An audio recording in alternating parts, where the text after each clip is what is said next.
Palavra do dia 73. Em Isaías 43, verso 25, o Senhor nos diz assim através do profeta: Eu mesmo sou o que apago as tuas transgressões por amor de mim, e dos teus pecados não me lembro.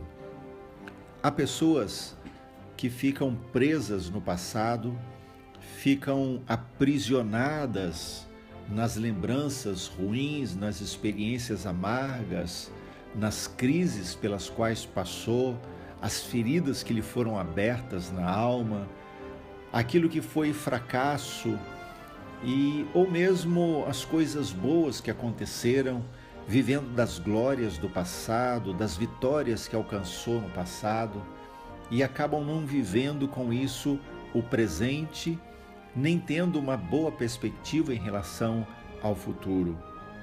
O texto nos fala sobre como Deus trata com os nossos erros. Nós sabemos que a Bíblia nos chama ao arrependimento, a Bíblia nos chama à mudança de mente, à mudança de decisões. A Bíblia nos faz refletir sobre a nossa vida e decidir mudar, mas sabemos que quando nós levamos arrependidos nossos pecados ao Senhor, a declaração dele é de que ele perdoa os nossos pecados, ele apaga as nossas transgressões. Ele diz que quando ele nos perdoa dos nossos pecados, ele já não se lembra mais. No entanto, há pessoas que continuam se remoendo a respeito das coisas do passado que paralisaram a sua vida. O apóstolo Paulo, numa experiência tremenda com Deus, teve a sua vida transformada, mas quando ele olhava para trás, com certeza ele via momentos terríveis em que ele perseguiu a igreja, em que ele ajudou na morte de cristãos, inclusive de Estevão, como o livro de Atos nos mostra. Mas Paulo, olhando para a sua vida, olhando para tudo que havia acontecido, as coisas boas e ruins, o que era positivo e o que era negativo na sua vida, ele escreve então em Filipenses capítulo 3, versos 13 e 14: esquecendo-me das coisas que ficaram para trás e avançando para as que estão adiante de mim, eu prossigo para o alvo, a fim de ganhar o prêmio do chamado celestial de Deus em Cristo Jesus. Não é que simplesmente nós devemos nos esquecer do passado, desprezar a história, pelo contrário.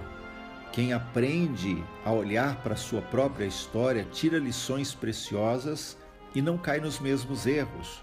Então, o nosso passado é uma baliza, é um exemplo. O nosso passado nos fala a respeito do que já fizemos, acertamos e erramos, e nos ajuda em decisões. No entanto, não podemos ficar presos no passado. Precisamos olhar para frente e saber que há muito ainda a ser experimentado em Deus e há muitas promessas de Deus a serem cumpridas em nossas vidas. O fato é que o nosso passado não pode ser modificado.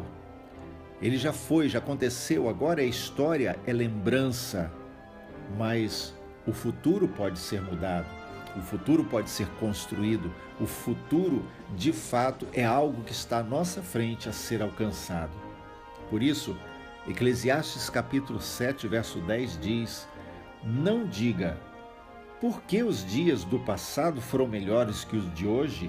Pois não é sábio fazer esse tipo de pergunta. Então, não viva de glórias passadas, mas olhe para o futuro, almeje triunfos, vitórias, lutas nas quais você sabe Deus lhe dará vitória. Olhe para frente, não lamente os fracassos que já se foram, celebre as vitórias alcançadas, mas principalmente lembre-se que estando em Deus e confiando no Senhor, dias melhores ainda estão por vir e eles chegarão. O seu futuro ainda está sendo construído. Por isso, não pense que por causa dos fracassos passados, o futuro está comprometido. Não, pelo contrário. Em Deus é possível que coisas novas aconteçam. Pedro havia negado Jesus, havia sido covarde em momentos cruciais, No entanto, foi o mesmo Jesus, que havia sido traído por ele, que o toma junto à praia e ali o restaura e dá a ele um chamado para pastorear as ovelhas do Senhor. E isso só Deus pode fazer. Pegar alguém caído, alguém ferido, alguém desacreditado, alguém sem esperança no futuro, mas colocar nas suas mãos responsabilidades maiores ainda, porque Deus é capaz de restaurar o caído, colocar de pé o que está cansado e dar uma nova oportunidade para aquele que achava que não havia mais. Isso pode ser para você.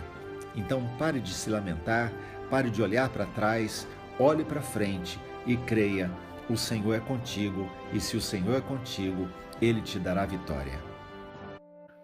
Esse é um ministério da Igreja Apostólica Bereana, Bauru, Estado de São Paulo.